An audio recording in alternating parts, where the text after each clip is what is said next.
Patëm një takim shumë konstruktiv me zotin Basha, liderin e opozitës, ku diskutuam formën dhe mënyrën e daljes së bashkë në zgjedhje.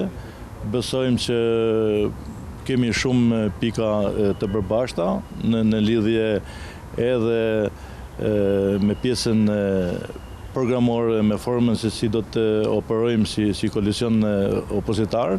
Po shohim ratifikimin e fundit të gjithë kandidatëve që dalin me kandidatë sa më përfaqësues në këto zgjedhje, në të gjitha bashkitë e vendit, për t'i ofruar qytetarëve kandidat me vlera profesionale që realisht jenë sa më afër qytetarit dhe të jenë fitues në këto zgjedhje. Shpresojmë që këto pak orë që në kanë met të finalizojmë edhe një marrëveshje me Partinë Demokratike për koalicionin.